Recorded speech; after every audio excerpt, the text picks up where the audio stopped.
ഇന്നും വാസ്തവത്തിൽ ഈ സനാതനധർമ്മം എന്നറിയപ്പെടുന്നത് ഈ ചാതുർവർണ്ണ ജാതി വ്യവസ്ഥയാണ്. അത് ദൂരീകരിക്കപ്പെടേണ്ടത് തന്നെയാണ്. യഥാർത്ഥത്തിൽ ഗുരു ഈ സനാതനധർമ്മത്തിൻ്റെ വക്താവ് തന്നെയാണോ? ജാതി മത ചിന്താഗതിക്ക് അതീതമായി എല്ലാ സംസ്കാരത്തെയും എല്ലാ ജനതയെയും എല്ലാറ്റിനെയും ഉൾക്കൊള്ളുന്ന അദ്വൈത സത്യത്തിൻ്റെ പ്രതിനിധി എന്ന നിലയിൽ ഗുരു അതിൻ്റെ ഭാഗമാണ്. ഗുരുവിൻ്റെ ജീവിതത്തിലെ ചെറിയ ഏതെങ്കിലും ഭാഗങ്ങൾ വെച്ചുകൊണ്ടുള്ള വിമർശനപരതയാണ് പലയിടത്തും കാണുന്നത്. വാസ്തവത്തിൽ ശ്രീനാരായണ ഗുരു പരമദൈവമാണ്. ശിവഗിരിയിലെ ഈ ജനലക്ഷങ്ങൾ ഒഴുകിയെത്തുന്നത് ശ്രീനാരായണ ഗുരു എന്നുള്ള പരമദൈവത്തെ ആരാധിക്കാനാണ്.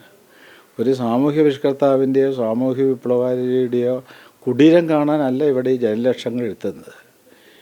എത്തുന്ന ആളുകൾക്ക് പ്രാർത്ഥിക്കുന്നു, ഭജിക്കുന്നു, ആരാധിക്കുന്നു, അവർക്കതിൻ്റെ ഫലം ഉണ്ടാകുന്നു. ബ്രഹ്മത്തെ സാക്ഷാത്കരിച്ച ഒരു മഹാഗുരുവിനെ ബ്രഹ്മത്തെ അറിഞ്ഞയാൾ എന്നല്ല വിളിക്കേണ്ടതെന്ന് ശങ്കരാചാര്യർ പറയുക. ബ്രഹ്മത്തെ ദൈവത്തെ അറിഞ്ഞയാൾ എന്നല്ല വിളിക്കേണ്ടത്, ദൈവം തന്നെ എന്ന് തന്നെ വിളിക്കണം എന്ന് ശങ്കരാചാര്യർ മനീഷാപഞ്ചകത്തിൽ പറയുന്നുണ്ട്. ശ്രീനാരായണ ഗുരു ഇതെല്ലാമാണ്.